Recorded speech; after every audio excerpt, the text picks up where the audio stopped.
This is your USMNT Abroad midweek update from October 22nd to October 24th of 2024. Hi, if you're new here, I'm Filippo, and welcome to Tactical Manager TV, and welcome to the US Men's National Team Abroad series, where every single Monday we update you on how the Yanks did abroad over the weekend. So we're gonna have an episode on Monday, and then every Friday we have an episode updating you, or not every Friday, some Fridays we have an episode updating you on how the Yanks did abroad during the midweek. And then you may be asking yourself, it's not Friday, so why is the episode out on Wednesday? What's going on? Well, as you may know, Christian Pulisic did a thing during the midweek, something on Tuesday. And ever since that happened, I started to see Friday as a toilet, as a bathroom.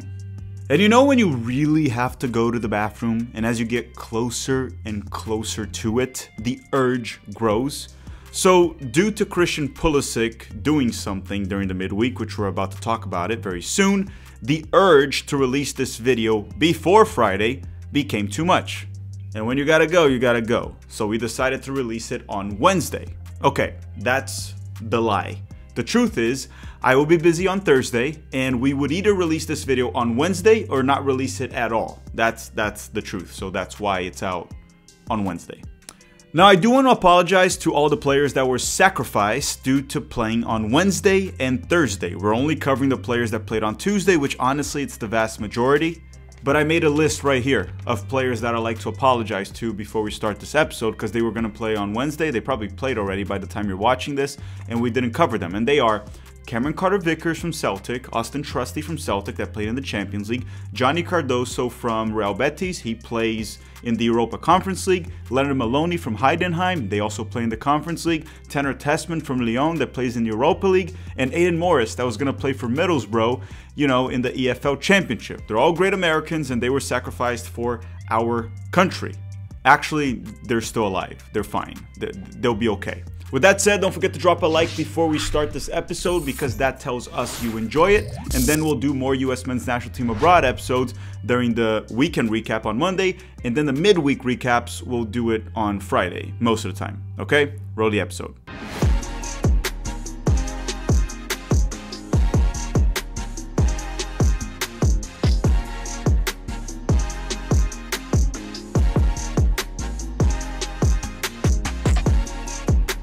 Okay, so we're going to start with the Americans in the Champions League. The first two being Christian Pulisic and Yunus Musah from Milan. And on Tuesday, Christian Pulisic started and played the full 90 minutes for Milan during their 3-1 win over Club Brugge. This was Milan's first win in this edition of the Champions League out of 3 games, and it was a crucial win. As for Yunus Musah, he came off the bench around minute 75, and Musah did alright. Nothing great, nothing bad. He did fine in the 15 minutes that he played. But why don't we talk about the greatest US Men's National Team player of all time, Christian Pulisic? How did he do? Christian Pulisic started the game on the right wing, and Milan would continuously funnel the ball towards the left, you know, to Rafael Leão and Theo Hernandez, and quite honestly, it simply wasn't working. I kid you not, I kept track of it. Christian Pulisic didn't get his first touch on the ball till like minute 13 or so. He was isolated and not involved at all, which is really freaking stupid. Then eventually Rafael Leão made a good run and the ball landed to Pulisic because Leão actually lost control of it, and the American hit Milan's first shot on target in the game. And listen, I'm not saying that Paulo Fonseca, is his name Paulo Fonseca? His name is Fonseca, the coach for Milan. I'm not saying he has to build around Christian Pulisic. That's not what I'm saying. But how about you get your best attacker, your most efficient, effective forward this season more involved from the get-go? You know, tactically that was just stupid, and he did fix that in the second half, but let's talk about that later. Okay, in minute 34, Christian Pulisic made history. Yes, history, you heard that right. He became the 4th player in the history of the Champions League to score an Olímpico goal, which is a goal scored off a direct corner. The other 3 are the Brazilian player, well, one is a Brazilian player, right? André Cruz back in 2000, and then 2 Argentine players, Claudio Lopez in 2001 and Angel Di Maria in 2023. So Pulisic did something in the UEFA Champions League that no European player has ever done. Stop for 1 second, just 1 second right there, and let this sink. An American player scored an Olímpico goal in the Champions League. No European player has ever done that throughout history, but Christian Pulisic just did it. And you know what? His form is so good right now that everything goes his way. Even his crosses go into the back of the net, because truly off this corner, he didn't try to score in Olympico. He tried to cross it in on the first post, and it worked. It was a goal. During the second half, eventually Christian Pulisic played as a 10, and Milan looked much better when Noah Okafor and Chukwueze came in. He was highly involved, Christian Pulisic, combining well, press resistant. And Milan's second goal, that was a great play by Okafor and assisted by Okafor, scored by Reinders. Pulisic actually made a good run off the ball, which created space for Reinders to hit that shot. Rewatch the play and you'll see what I'm talking about. Christian Pulisic is just a very smart player on and off the ball. And he's also the most expensive American So Rare card. The rare Pulisic card is over $200 right now. And if you want to play So Rare, the link will be in the description of this video, and you'll get $50 in credit to buy your first cards if you want to. But more on that later. Fellas, we are watching the best player the US men's national team ever had live in his prime. This is history right now that you're watching as a US soccer fan. Enjoy every second of it. Next on the list is Folarin Balogun from Monaco, but he has a shoulder injury. He was not available for them. But the good news here is that Monaco is doing very well. They have 2 wins and 1 draw in the first 3 games in the Champions League. They should advance from the group stage. And with that said, Balogun will probably play in the knockout rounds because he's kind of done for 2024. So let's skip on Balogun and talk about the 2 Americans that play for Juventus, Weston Mckennie and Tim Weah. And on Tuesday, Weston Mckennie was back from injury and he started for Juve and played 55 minutes for them during their 1-0 loss to Stuttgart. Mckennie was poor. He didn't play well. I'm just gonna cut it short and cut right to it. He was not good. But that doesn't really matter as a US men's national team fan right now. What matters is that he's back and he's healthy. As for Timothy Weah, he came in around minute 55, and I thought Weah actually played well. He almost got an assist a few times, he delivered some very good crosses, looked dangerous in transition, and then later in the game, at times, he even looked like a right back as Juve was staying very deep, just trying to hold the draw while playing man down. Unfortunately, they conceded late in the game and took the L, but Weah was not at fault for that goal at all. Oh, and the Japanese-American defender Henry Chase came off the bench around minute 90 for Stuttgart. So just to summarize it, Mckennie, 55 minutes, didn't play well. Weah came off the bench, played well in my opinion, and Henry Chase pretty much didn't play, he just came off the bench super late for Stuttgart, and that's the Japanese-American that hopefully Pochettino finds a way to recruit. Next up in the Champions League, we have the Americans that play for PSV. Serginho Dest, torn ACL, not playing. Malik Tillman, playing. Ricardo Pepi, playing. And Richie Ledesma, also playing. And on Tuesday, Tillman started and played the full 90 minutes for PSV, and he helped them hold on to a 1-1 draw with PSG in France. I didn't really watch this game, but I heard Malik Tillman did very well. He had a very good game. And if you watched it, let me know your thoughts in the comment section down below. Which makes me wonder, this guy can play against PSG, one of the best teams in the world, but then he struggles even against mid-CONCACAF opponents with the US men's national team jersey, which makes me wonder what the hell's going on.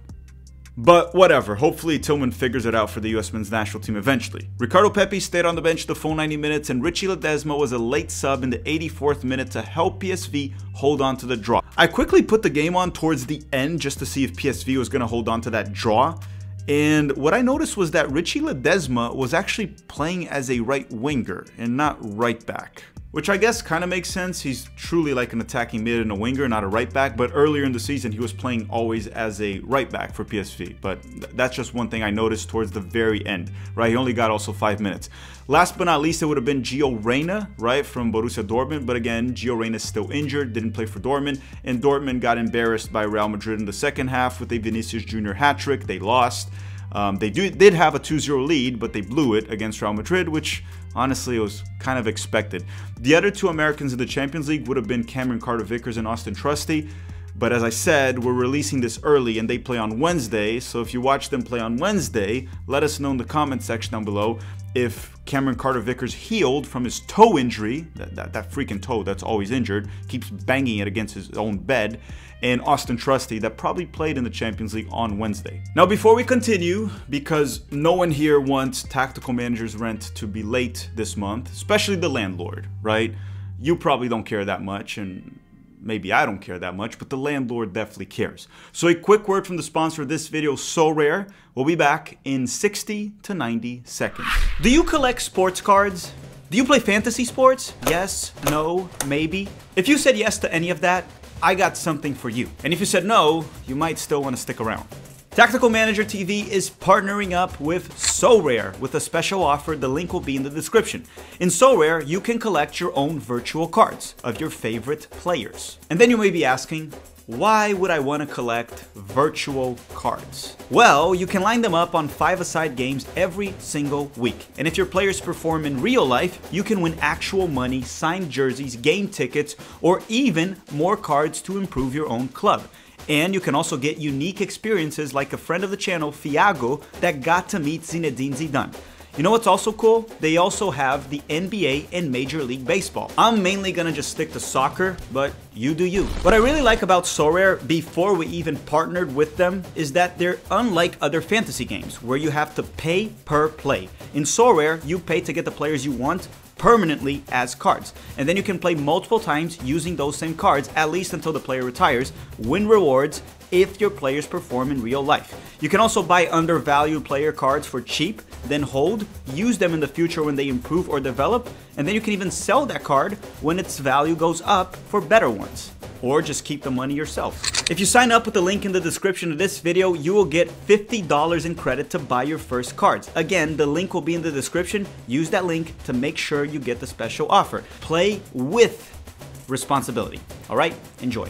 Okay, so right now we would have gone through the Americans that play in the Europa League and the Europa Conference League, right? Leonard Maloney, Tanner Tessman, Johnny Cardoso. But we recorded this before they played because they were playing on Wednesday and Thursday. So if you're watching this on Wednesday or Thursday or Friday, let us know in the comment section down below how did they do. And in the process, don't forget to drop a like. I truly appreciate it. With that said, now let's talk about the Americans that played in the EFL Championship this weekend, the second division of England. The first player being Josh Sargent from Norwich. And on Tuesday, Sargent started and played the full 90 minutes for Norwich during their 2-2 draw with Preston North End. Sargent didn't really get a ton of service this game, and honestly, he barely touched the ball. He only got 24 touches throughout the full 90 minutes. He did, however, manage to get an assist. A real assist, a nice assist, not one like the one he got over the weekend when someone blasted the ball into his face and it landed to his teammate. He got a legit assist. Sargent got the ball in the box in a tight situation with defenders surrounding him. He managed to cut back and find his teammate wide open to score and tie the game. He wasn't super involved, but he was decisive. After Sargent, we have Brenden Aaronson from Leeds United. And on Tuesday, Brenden Aaronson turned 24. Happy birthday, Brenden. Happy birthday. And he started and played the full 90 minutes for Leeds during their 2-1 win over Watford. And Aaronson bounced back from the poor weekend performance, right? He was much better and he scored. He had a good game and he scored a goal. It was a nice finish from close range in the box. So congrats to Brenden Aaronson. Next up, we have Haji Wright from Coventry. And on Tuesday, Haji Wright started and played 84 minutes for Coventry during their 1-1 draw with Queen Park Rangers. Haji scored a goal for Coventry during this draw. Actually, he scored the only goal that Coventry scored throughout this game. And it's quite remarkable how Americans were just, out to get goal contributions in the EFL Championship this Tuesday after kind of struggling this past weekend. And good for them. Assist for Sargent, goal for Brenden Aaronson, and then a goal also from Haji Wright. Last but not least in this video, we have Ethan Horvath from Cardiff City, a team from Wales, the country. And Horvath is still benched. And Cardiff actually won the last 2 games with 2 clean sheets. So I'm just going to say this, Horvath is likely not going to play for them at all unless the starting goalkeeper gets injured. And I want to say one thing here because many people have been rating Gaga Sonina that plays in the 3rd division of England. They've been even asking for Gaga Sonina to be in the national team. I'm going to say one thing. I talked to a few fans and a few people that watch the 3rd division of England. Yes, very weird people. Why would you watch the 3rd division of England? And I also looked into the advanced analytics of Gaga Sonina. And he's been quite poor in the 3rd division of England. So before you ask for Gaga Sonina to be with the national team just because of potential, he's very talented, so maybe he will be good one day. I'm just going to say this once again. He ain't ready to be a goalkeeper for the US men's national team right now. He still needs to develop quite a bit. And I know that was random, but it's just a shorter episode. We had more time, so I had some time to do some research on Gaga Sonina because who the heck is watching League One? unless you're a Wrexham fan, right? But who is watching League One? Actually, probably a lot of Brits. Alright everyone, thank you very much for watching. Don't forget to drop a like before you go, and I'll see you all on Monday for the US Men's National Team Abroad weekend recap, which is much longer. There are many more players playing, but this one was a really exciting one because Christian Pulisic made history. Christian Pulisic continues to lead the way for Milan and continues to be their best forward this season. He's been nothing short of spectacular. I want to thank you all very much for watching and have a great day.